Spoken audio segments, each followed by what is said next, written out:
lemon juice is in there. It's time to add some cream. Heavy whipping cream.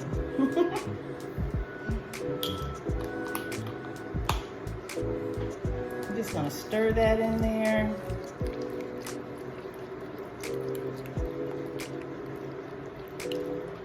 Let all those flavors mix together. This is gonna be a buttery sauce. It's gonna be creamy, and it's gonna have that hint of lemon flavor in there.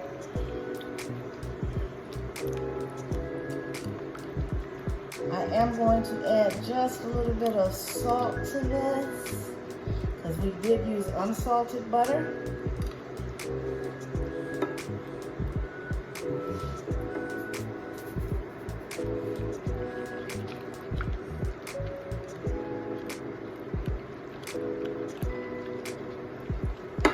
If you like things nice and buttery, creamy, this is it. I just want to taste it. Yes. So we just need to let that heat just for a little while. You know what?